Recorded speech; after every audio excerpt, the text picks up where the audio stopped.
Savez-vous que le monde est dualité? Savez-vous que la vie est complémentarité? Dieu a tellement bien fait les choses que tout en son antécédent, le ciel protecteur et la terre nourricière, le feu dévoreur et plein d'énergie, et l'eau salvatrice qui adoucit et régénère. L'homme, le père, le maître, garant de la vie. Et la femme, la mère, garante de la survie. Savez-vous que la main droite aura toujours besoin de la main gauche pour prendre soin d'elle et vice-versa? Eh bien, écoutez donc cette histoire extraite du recueil de fables de l'écrivain Ferdinand Kajani. Ouvrez bien donc les oreilles et écoutez attentivement.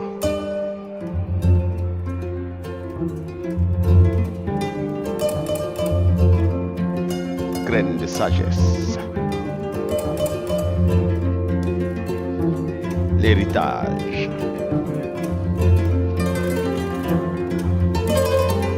Trois frères. Après le décès de leur géniteur,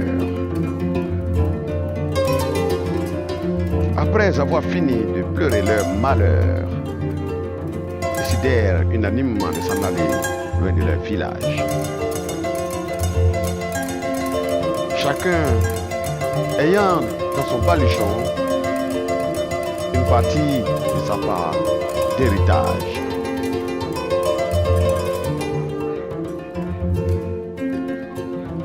Heureux était-il, mais également très pensif.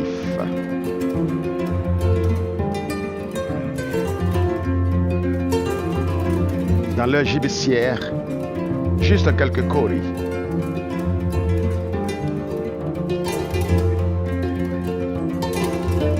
Et quelques bottes de riz. Au village, un vaste terrain pour assurer certainement leur lendemain.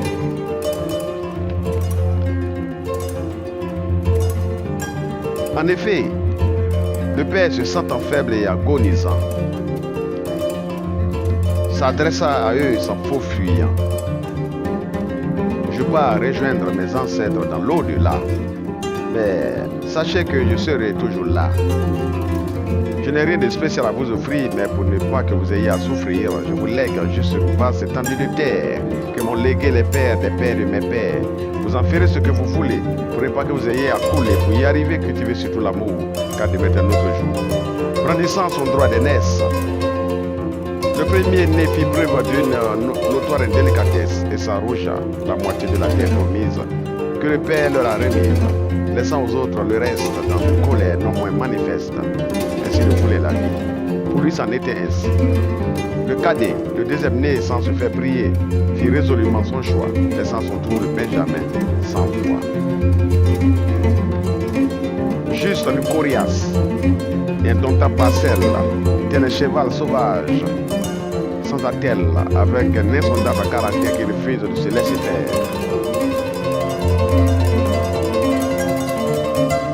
Quelques années plus tard,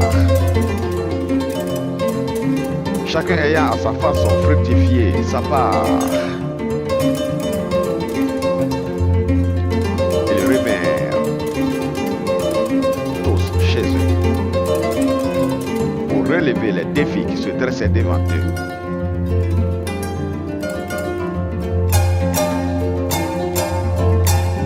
Oh oui, après avoir sondé les terrains, Les deux premiers-nés toussèrent et choisirent chacun leur portion avec la plus grande attention, laissant juste un petit carré à celui qu'ils traitaient de Dari.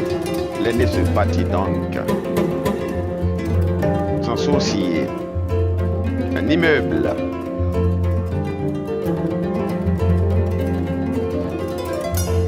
Hélas, sur un terrain vaste, mais meuble.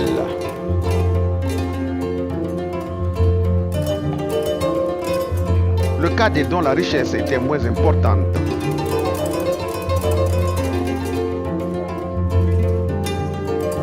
Éleva un duplex à l'allure assez évidente.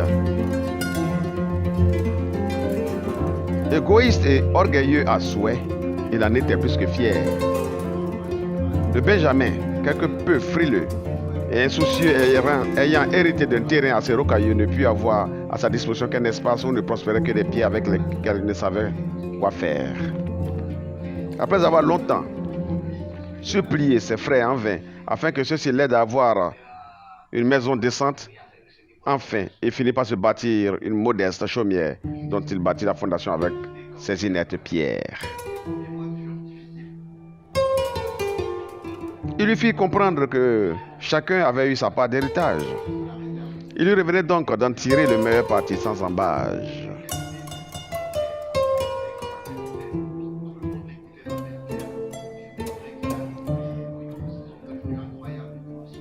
Il implora à longueur de journée leur compréhension et leur pitié. Donnez-moi juste un coup de main pour que je sois libre demain. En retour, je vous donnerai une partie de mon héritage que vous m'avez laissé sans après le partage. Mais rien n'y fit, tant leur cœur était endurci. Loin d'être pour eux un cadeau, ils le voyaient comme un fardeau. Tu devras te débrouiller seul. As-tu oublié que tu faisais la grande gueule? Du vivant de notre Père, que tu croyais immortel, débrouille-toi pour te faire une place au soleil. Puis vint à souffler un grand vent, qui se transforma aussitôt en ouragan.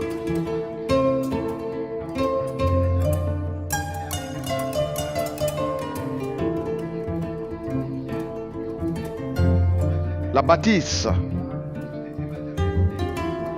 de l'aîné s'inclina dangereusement sur un côté, menaçant irrémédiablement de s'affaisser. Quant à l'intrépide duplex, ses contours devinrent complexes. La chute était inévitable, tant les fondements étaient devenus friables. La chaumière du Benjamin résista. Et lui et les siens échappèrent au trépas. En effet, la pierre rejetée précaire était devenue la pierre angulaire.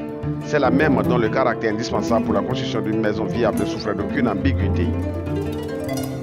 Battant ainsi en brèche sa soi-disant précarité, le dernier se mit à genoux et implora l'esprit de son père. Père, que puis-je faire pour aider mes frères? Et le père de tout blanc vêtu, comme si son esprit l'avait entendu, lui apparut. Fils, offre-leur juste une pierre de ton sous-sol, afin qu'ils l'incrustent dans la racine de leur appartement sans bémol, et de leurs yeux ils verront ce qu'il en adviendra de leur maison.